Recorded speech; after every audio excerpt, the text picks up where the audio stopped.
From Lagos, the nation's commercial capital, this is the News at 10. Live from Channels Television. Reporting tonight, Millicent Walker.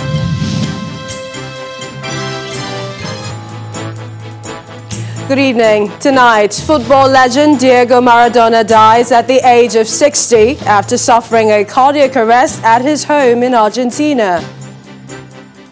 It's time to rebuild damaged infrastructure after the NSAS demonstrations. COVID to support Nigerian police with 100 billion naira to boost security. And 3 former African leaders expected in Ethiopia as the government's deadline for Tigrayan forces to surrender expires today. Plus, business, sports and later, international news from our London studios. On business news tonight, Department of Petroleum Resources to commence online registration and monitoring of downstream oil and gas industry on December the 1st. On sports news tonight, Argentine legend Diego Maradona, one of the football's greatest ever players, dies of heart attack at the age of 60.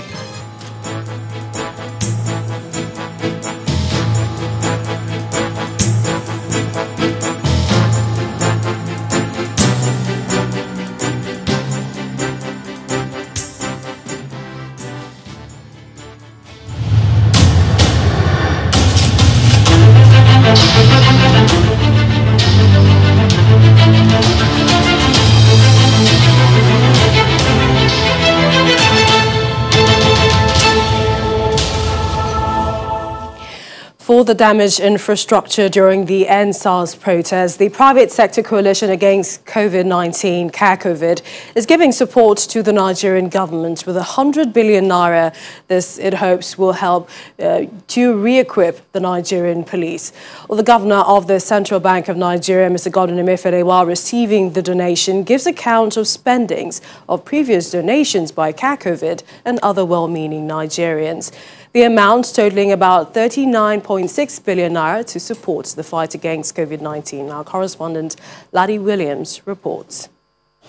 The impact of the COVID-19 pandemic has been felt globally, and Nigeria has had to deal with it, as well as the NSAS protests, which led to lootings of private and public property across the country. The scourge of COVID-19 necessitated the formation of COVID earlier in the year by corporate organizations in partnership with the federal government to assist in mitigating the impact of the virus. And for the CBN governor, it's time to account for what has been spent by COVID so far and unveil measures agreed upon by the COVID Alliance in rebuilding confidence in the Nigerian economy. COVID requested and indeed received an outpouring of support from over 200 well-meaning Nigerians and corporates, organizations who provided in kind donations as well as funds to the tune of 39,646,100,039 naira in support of the fight against COVID-19. COVID has so far incurred expenditure in the sum of 43,272,562,831 naira on the acquisition of not only medical equipment and supplies, but also food palliatives for the vulnerable amongst us. The president of Dangote Group, Mr. Atiku Dangote, also announces plans by COVID to train youths and fund the police with 100 billion naira to help with security challenges in the country. With 100 billion, we'll import vehicles, we'll buy ammunition, we'll buy so many things to retool the entire police, which I think is a lot of money. Founder of Tony Elumelu Foundation, Mr. Tony Elumelu notes that the private sector is working hard to alleviate poverty in Nigeria, while the managing director, Access Bank, Mr. Herbert Wigwe, encourages youths to approach banks for support. The private sector in Nigeria we are committed to poverty alleviation, because we know that poverty anywhere, with anyone, affects all of us. What I'll just say to young people who are seeking funding to start their own respective businesses, please reach out to your banks. Somebody will support you. With the COVID-19 vaccine now in sight, COVID stakeholders are encouraging the private sector to do more and not leave the job alone to the government as the fight against the virus continues. Corruption allegations are reverberating in the foreign missions as the House of Representatives digs into alleged payment of allowances to officials of the Ministry of Foreign Affairs after they were recalled. This decision formed part of the resolution reached by the lawmakers today following a motion of urgent public importance raised by the minority leader of the House, Mr. Ndidi Elumelu. According to him, those involved are the staff of the Human Resources Department of the Ministry. Our correspondent Terry Kumi reports. It's the second plenary session of the week in the House of Representatives.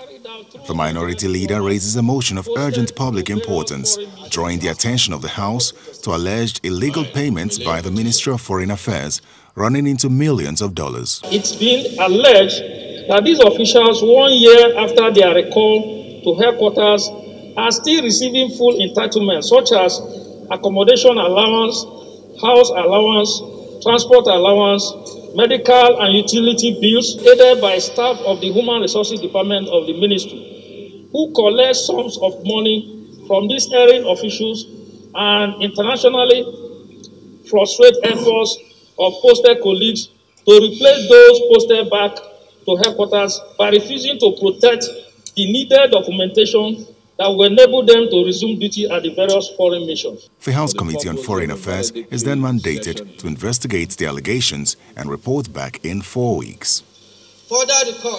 Meanwhile, another motion of urgent public importance is raised on the recent attacks on staff and students of Ahmadu Bello University, Zaria, in Kaduna State by bandits.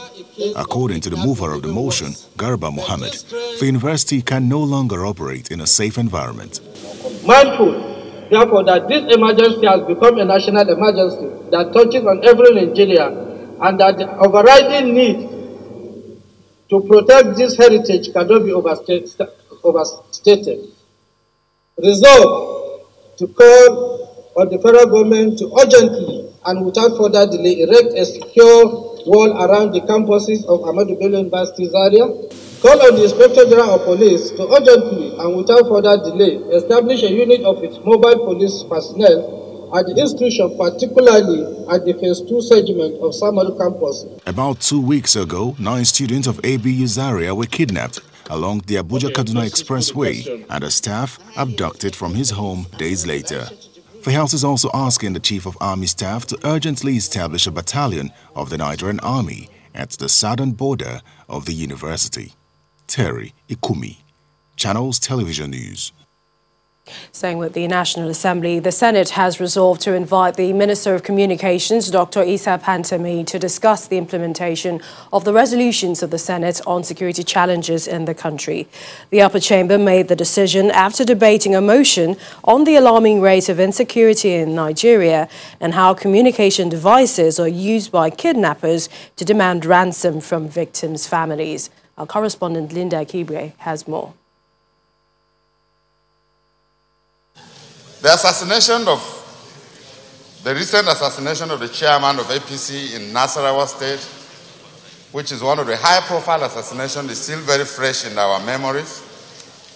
A Chinese national a fortnight ago was abducted in my community, who are involved in road construction. And as I speak now, his whereabouts is still unknown. Senator Emmanuel Bwacha speaking about insecurity in the country, which he says has reached disturbing levels. Hardly a week goes by in the Senate without lawmakers discussing insecurity in this chamber. The Senate even organized the Security Summit in 2019, bringing together the key actors in Nigeria's security architecture to proffer solutions. However, the situation persists, with kidnappings and banditry rampant in different parts of the country. Federal lawmakers are concerned that kidnappers and terrorists negotiate for ransom using telephones and are getting away with it. It's only in Nigeria, Mr. President, that communication facilities can be used without biometric process. No valid identification of passport details in the case of foreigners, and in a place so as to check abuse of this process. We keep on hearing stories of either people are killed in Ibadan, or they are killed in Benin, or they are killed along the road. A lot of killings are taking place every day. At the end of a debate, the Senate asked its committees on legislative compliance and communications to meet with the Minister of Communications, Mr. Issa Matami, and discuss the implementation of the resolutions of the Senate regarding security related to the mandate of his ministry. Say aye. Those against say nay. The ayes have it. Meanwhile, the Senate has passed through second reading a bill to establish the National Commission against the proliferation of small arms and light weapons. Small arms and light weapons are readily available, easy to use, and have been the primary and sole tool of violence in almost all conflict of banditry, kidnapping in our society. The commission, when established, is expected to identify sources and routes of small arms and ammunition, finding those involved in illicit trade, and harmonize intelligence and information collection. Linda Kebbi, Channels Television News. The Federal High Court in Abuja has fixed tomorrow, November the 26th, for hearing of the bail application filed by Borno South Senator Ali Ndume, who has been remanded in prison since Monday over his suretyship for Mr. Abdulrasheed Maina, who is said to have jumped bail. Mr. Maina, a former chairman of the defunct Pension Reform Task Team, has been prosecuted by the Economic and Financial Crimes Commission on charges of money laundering involving 2 billion naira. The trial judge, Justice Okon Abang, had on November the 18th revoked the bail granted him, ordered his arrest and directed that his trial continues in absentia. Also on Monday, the judge remanded Senator Ndume in prison until he produces Mr. Maina or pay the sum of 500 million naira bail bond to the federal account. Senator Ndume's lawyer has since filed an appeal. Meanwhile, the court also turned down an application by Mr. Maina's lawyer, Adeola Adedikpe, to withdraw his representation in the trial. Meanwhile, in another case, a federal high court in Abuja will tomorrow commence the trial in absentia of the leader of the indigenous people of Biafra, Mr. Nnamdi Kanu, with 5 prosecution witnesses lined up to testify against him. Copies of the hearing notice were served on the prosecution team in the office of the Attorney General of the Federation and Kanu's lawyer, Mr. Ifeanyi Ejiofor.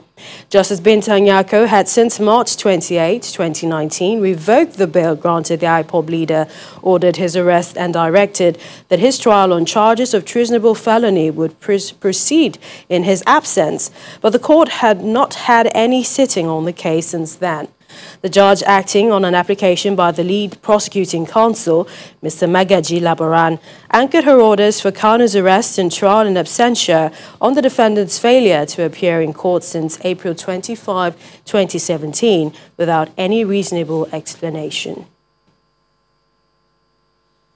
Still in court cases, the Economic and Financial Crimes Commission is alleging that former Senate President Dr. Bukola Saraki used Kwara State government funds to pay off loans he obtained from a bank for the purchase of 2 properties in Lagos. The allegation was made by an investigating officer, Mr. Olamide Sadiq, who testified today seeking to seize and forfeit to the government the 2 properties situated at MacDonald Road, Ikoyi, Lagos. Mr. Sadiq told Justice Mohammed Lehman that sometime in 2009, his boss, who was the zonal head for the EFCC Lorry Zone, asked him to join an ongoing investigation of some properties linked to the former president of Senate, who was also a former governor of Kwara State. The witness testified that in the course of his interaction with Dauda, he recovered an offer letter for loans obtained by Dr. Saraki for the purchase of the 2 properties from the Presidential Committee for the Sales of Government Properties. Mr. Sadiq explains that there was evidence that the loans were disbursed by the bank on behalf of Dr. Saraki to the Presidential Committee for Sales of Government Properties through bank draft. But during cross-examination by Dr. Saraki's counsel, Mr. Kane Deoguwomiju, SAN, the two witnesses told the court that they did not have any interface with the former Senate President. Justice Lehman refused an application by the EFCC seeking to subpoena one of Saraki's allies to give evidence as to the affidavit he deposed to in response to the suit, adjourning till December 16, 2020 for adoption of parties' final written addresses.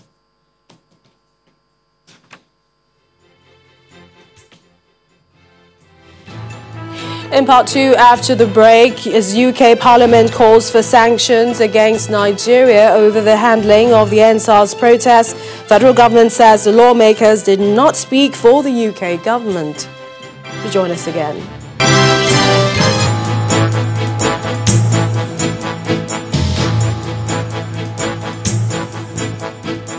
Welcome back. If you just joined us, you're watching the news at 10 live on Channels Television Lagos. A reminder of our top stories. Football legend Diego Maradona dies at the age of 60 after suffering a cardiac arrest at his home in Argentina. It's time to rebuild damaged infrastructure after the NSAS demonstrations calculate to support Nigeria police with 100 billion naira to boost security. And 3 former African leaders expected in Ethiopia as the government's deadline for Tigrayan forces to surrender expires today.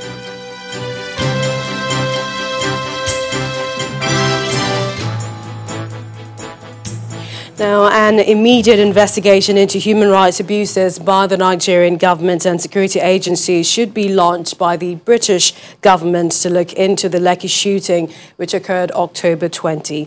This is coming on the advice of the UK Parliament, which also recommends an imposition of sanctions on officials found culpable on the matter. Now, following deliberations on the issue, the Parliament condemned the killing during the protests and called on the Nigerian government to uphold the rule of law.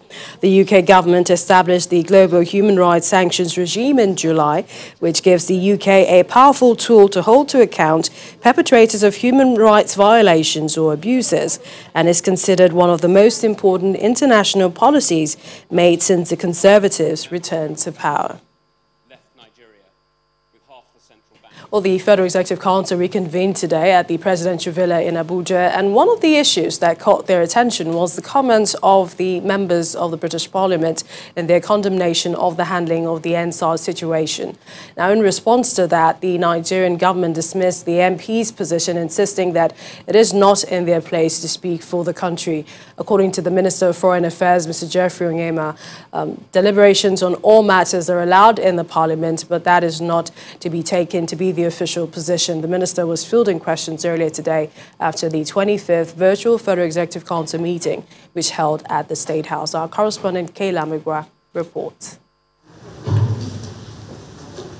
It is the 25th virtual Federal Executive Council meeting chaired by President Muhammadu Buhari. And after 6 hours of deliberations, the Minister of Foreign Affairs responds to the recent NSAS deliberations by the UK Parliament on a petition seeking sanctions on Nigeria over the Lekki tollgate incident.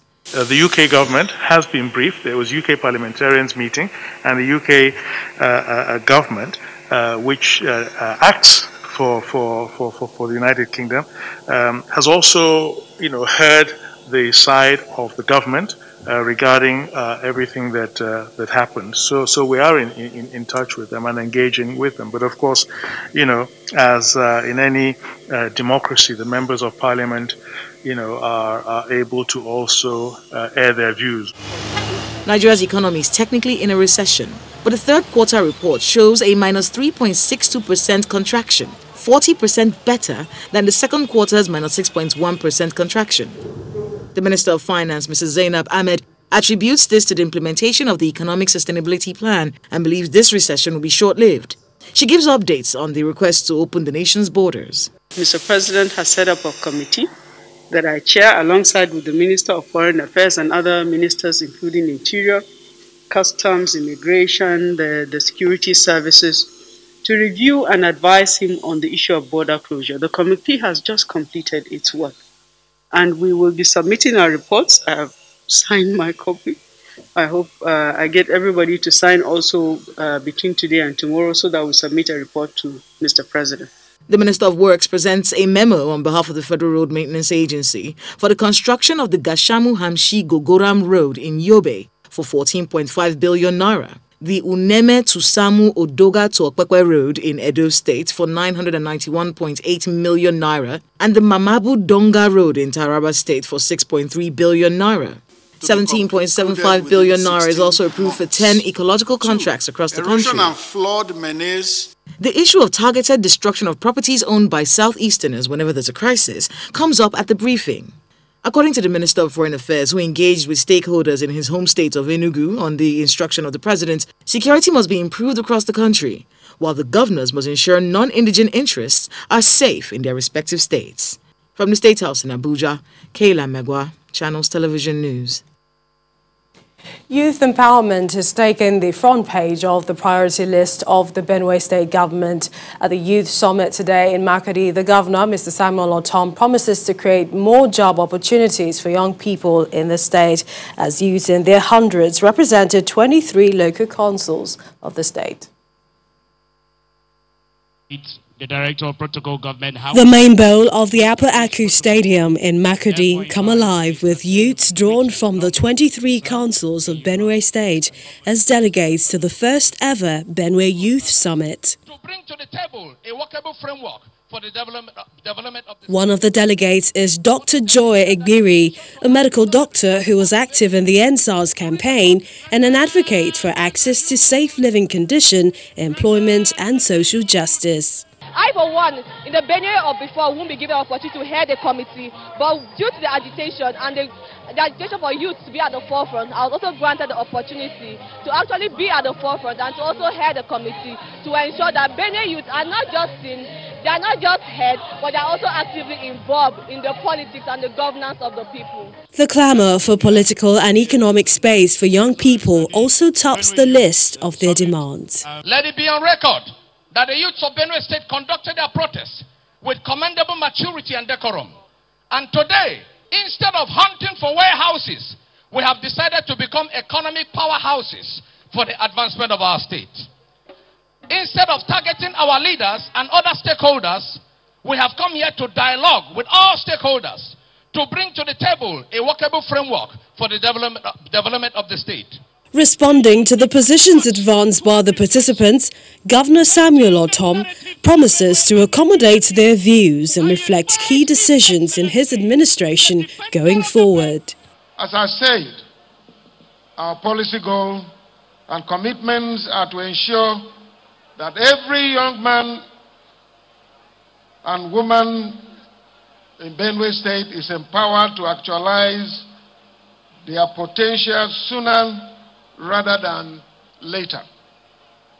It is to this end that my administration has set ourselves the target of ensuring that every young person in our state sees a future that is clear and within his or her reach.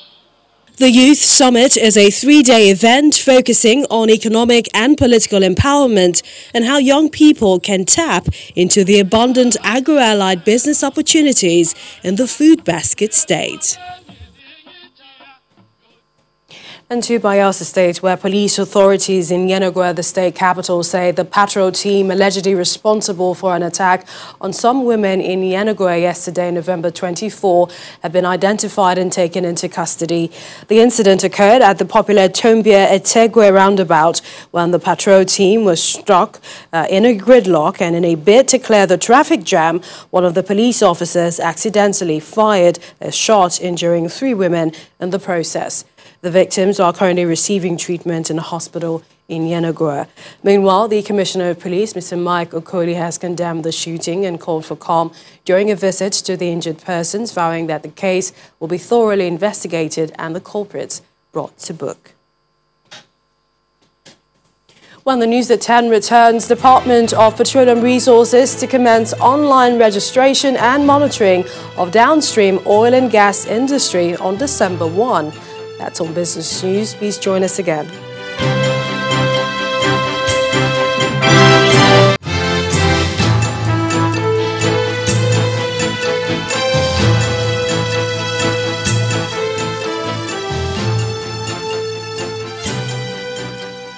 Welcome back to some company news. Hope PSB Bank, one of Nigeria's premier digital first bank, is assuring customers of its readiness to deliver seamless digital banking experience to them as part of efforts targeted at promoting and driving financial inclusion in the Nigerian banking ecosystem.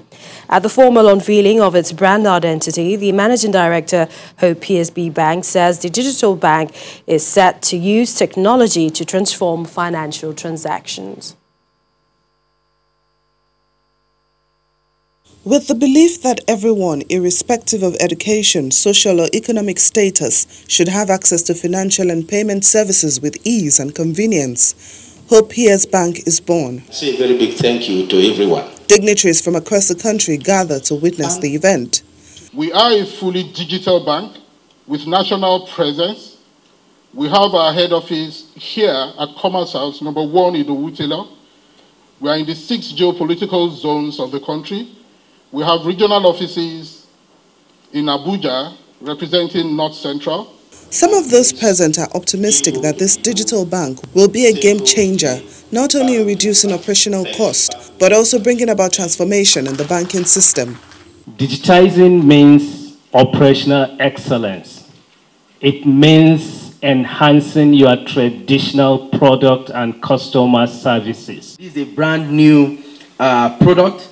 And as a government, the least we can do for businesses is not just to create an enabling environment for them, but is to encourage them and to inspire them. And now it's time to see the brand identity. Please put your hands together. This is great. Woo!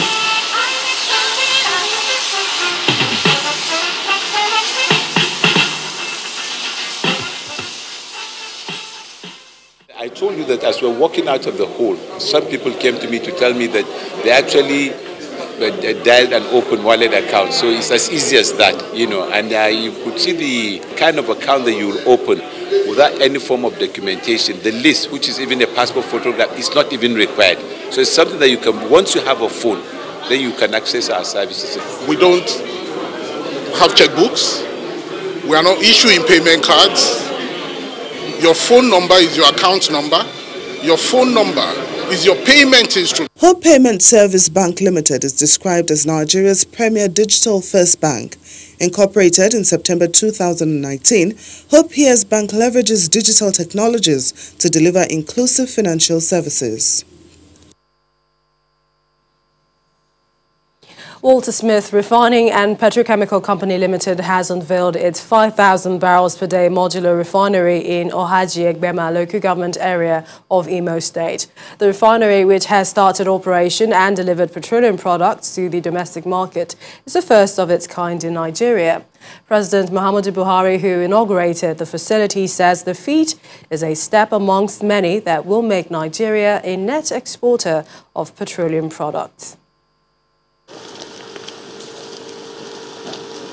Is this really happening in Nigeria? Can this happen in our lifetime? Are we ever going to have petroleum products refined here in Nigeria?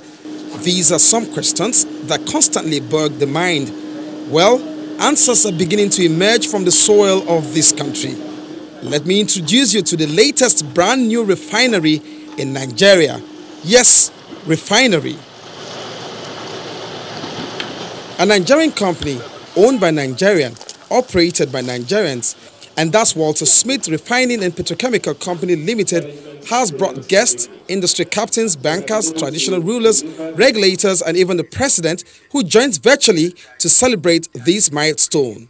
The first modular refinery in Ibikwe, Ohaji-Egbema, Imo State.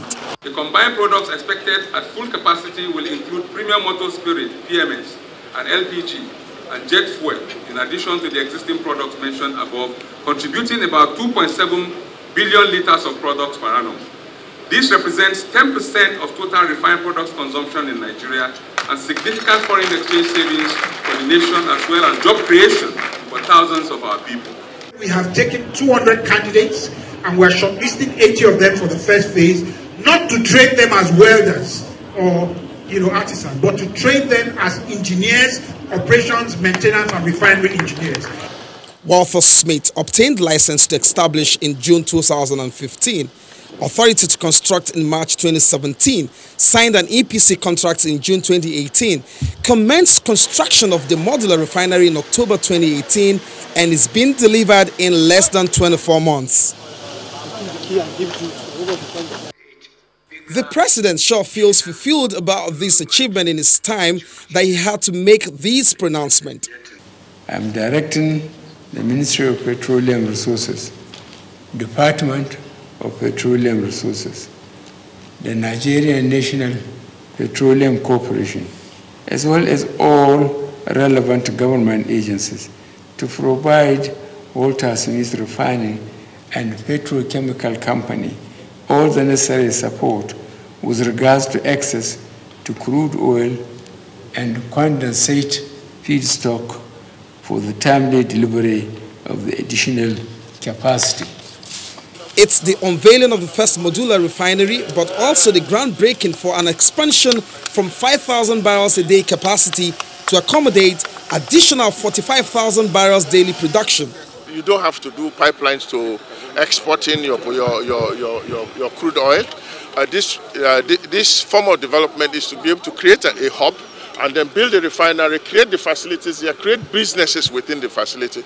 This is actually the way to go, and we are quite happy with what Walter Smith is doing. I want to urge other operators or license holders to go and make real the licenses issued to them by government. But for now, let me concentrate on what I have seen that is working. In 2018, President Buhari rolled out a refinery roadmap to include the rehabilitation of existing refineries, co-location of new refineries, construction of greenfield refineries, and deployment of modular refineries. Let's bring you some business news now. Here's Anne Wilder. Banking, so easy, so simple. Dial *894# now to experience it. You first, First Bank.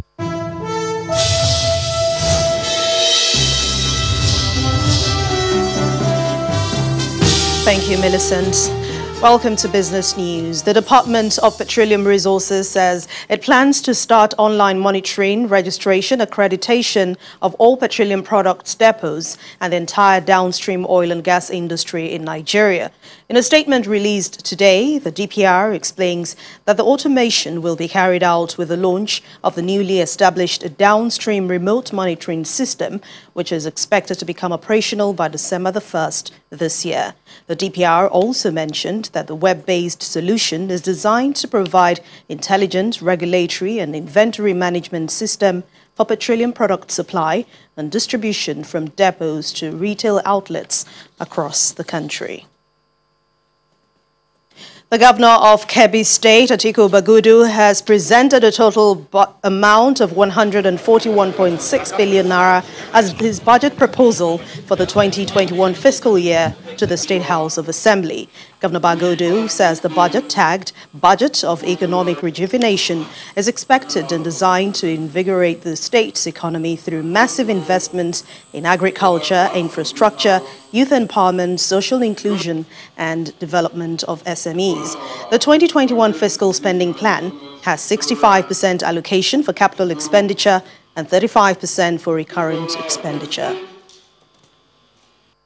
In view of the above fiscal outlook for 2021, we estimated a total revenue of 141 billion naira. This includes grants and program-backed funds of development partners amounting to about 18.1 billion. The 2021 budget was prepared in line with the federal government fiscal outlook for 2021. And this fiscal outlook benchmarked the crude oil at $40 per barrel, which we pray that it will hold, might lead to a 30% increase in statutory allocation over the 2020 revised budget. And some company news now. PZ Cussons Nigeria Group has announced the retirement of Mr. Kola Jamodu as the chairman and non-executive director of the company's board. In a statement sent to the Nigerian Stock Exchange, Mr. Jamodu's retirement takes effect on December the 11th this year. It will enable him pursue other personal endeavors. Mr. Kola Jamodu joined PZ Cussons in 1974 and served in executive positions for 24 years to later become the company's Chief Executive Officer of Personal and Consumer Goods Manufacturing Company until his retirement from that position in 1999.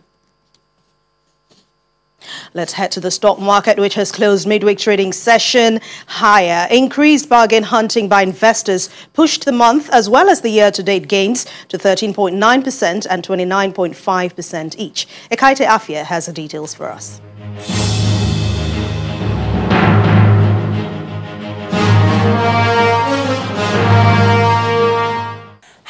Welcome to the Stock Market Report. The string of losses recorded at the equities market since last week seemed to have turned out to be a blessing in disguise. Now, this is because investors extended bargain hunting for low-price value stocks for a second day in the week, which lifted the market's key main indicators by stronger margins.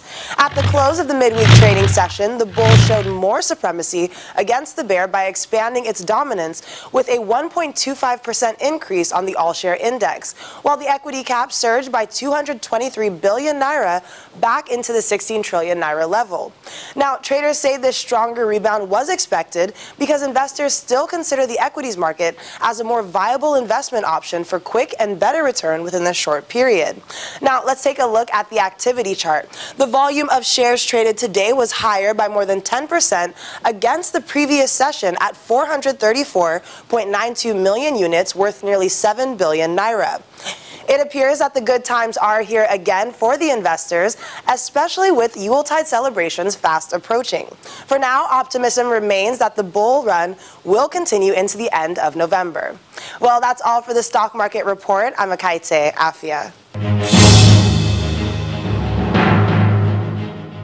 Thanks a lot, Ekaite. Meanwhile, it's mixed close for major global markets indexes after investors decided to take some profit from the recent rally recorded within the week. Let's take a look at the closing figures for today.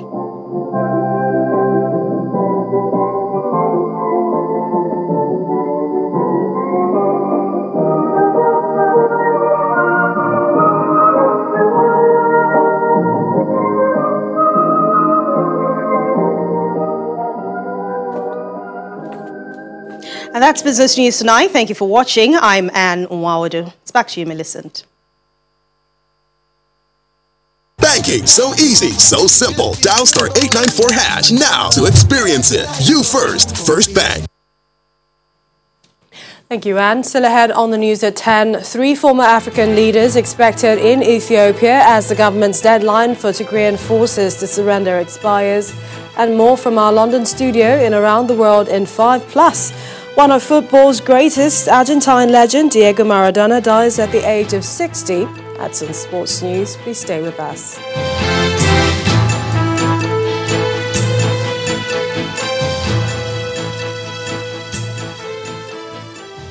3 former African leaders are expected in Ethiopia as an ultimatum for northern Tigrayan forces to surrender expires. The Prime Minister Abiy Ahmed says he will meet the African Union envoys but has described international efforts to bring an end to the conflict as unwelcome and unlawful.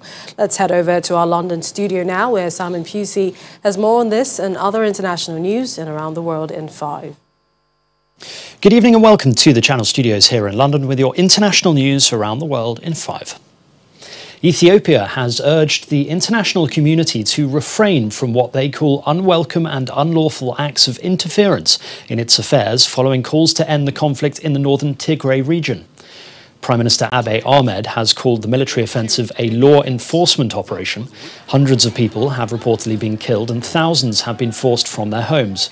Aid groups fear the conflict could trigger a humanitarian crisis and destabilize the Horn of Africa. The UN has said it was alarmed by the threat of major hostilities if the Ethiopian army advanced on Tigray's capital, Mekelle, home to around 500,000 people. At least 8 migrants have died after a boat carrying around 35 people capsized when it smashed into the rocks in Orzola, off the northern coast of the Spanish island of Lanzarote. 28 migrants of North African origin were rescued and only 4 bodies were recovered by the emergency services. Video footage showed rescued migrants seated on the ground wearing face coverings as a helicopter flew overhead, continuing to look for the missing persons. Almost 17,000 people have reached the Canary Islands so far this year, more than 10 times last year's total, after making the dangerous Atlantic crossing from North Africa. China has dismissed Pope Francis's criticisms of its treatment of China's Muslim Uyghur minority in the Xinjiang region. China's foreign ministry said the Pope's remarks were groundless after the head of the Roman Catholic Church joined a growing group of international voices describing the Uyghurs for the first time as persecuted in a new book. It is believed that the Chinese government has detained up to 1 million Uyghurs in what the state defines as re-education camps. China responded to Pope Francis, saying Beijing has always protected the legal rights of ethnic minorities equally. Thai protesters have called on the king to give up control of a royal fortune valued in the tens of billions of dollars. The protesters have broken a long-standing taboo by criticising the king, and police summoned many of the best-known protest leaders on charges of insulting the monarchy, which can mean up to 15 years in prison. The palace has made no comment since the protests began, but when the king was asked about the protesters recently, he said they were loved all the same. Italians have gathered outside the parliament in Rome to mark the International Day for the Elimination of Violence Against Women, to highlight the increasing rate of violence against women. Waving banners saying, "If they touch one of us, they touch all of us," the protesters demonstrated outside the building of the lower house of parliament. According to a study by the Italian Economic and Social Research Institute, the country's COVID quarantine is creating conditions for increased murders of women by cohabiting family members. 91 women were victims of femicide in Italy between January and October. The Duchess of Sussex, Meghan Markle, has revealed she had a miscarriage in July, writing in an article of feeling an almost unbearable grief. The Duchess told her story in an article published in the New York Times, describing how loss and pain has plagued every one of us in 2020. The 39-year-old shared her experience to urge people to commit to asking others, "Are you okay?" over the Thanksgiving holiday in the US. A source close to the Duchess said she and Prince Harry took time to process what happened in July and, having come to appreciate how common miscarriages are, wanted to talk about it publicly. And finally, a mysterious metal monolith has been found in the desert of Utah in the United States. Okay. Who does this kind of stuff? Members of the Utah Department of Public Safety were on a mission to count bighorn sheep in southeastern Utah when they spotted the unusual object in the middle of the desert. The creator of the monolith remains a mystery. Officials have said they will not disclose the exact location for safety reasons. And that's your international news around the world in 5. Now back to the channel studios in Lagos.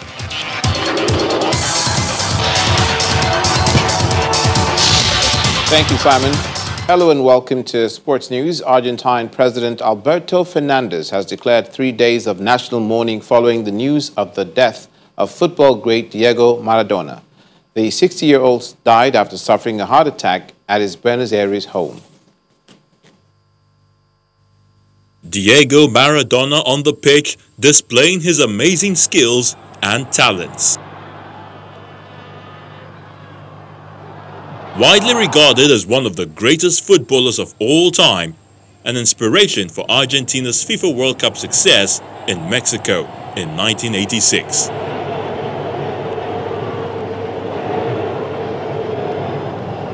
He also led the country to the final of the 1990 tournament in Italy, although his international playing career ended in disappointment when he failed a drugs test at the 1994 FIFA World Cup in the United States.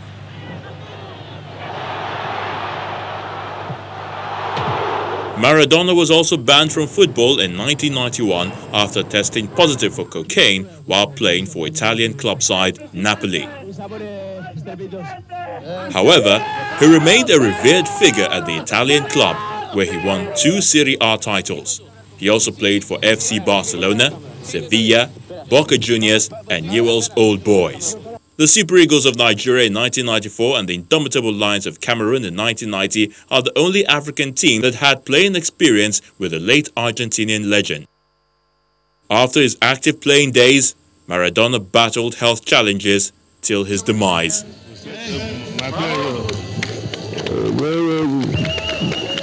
Expectedly, tributes are pouring in for Maradona. Brazil legend Pelé and many others pay their respects.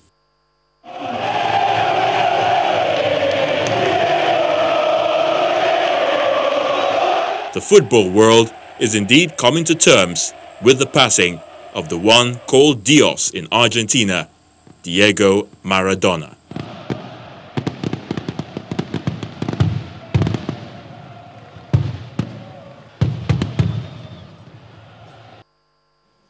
Meanwhile, people in Buenos Aires mourned the death of Argentina football legend Diego Maradona, widely regarded as one of the game's greatest ever players after he died of a heart attack today. Maradona was so great at making people smile and will be sorely missed by the fans in Argentina and around the world. Media and acquaintances of the World Cup winner said he suffered a heart attack at his home in the outskirts of Buenos Aires. As we mentioned, 3 days of national mourning have been declared in his honor. And that's it on Sports News. Millicent, back to you.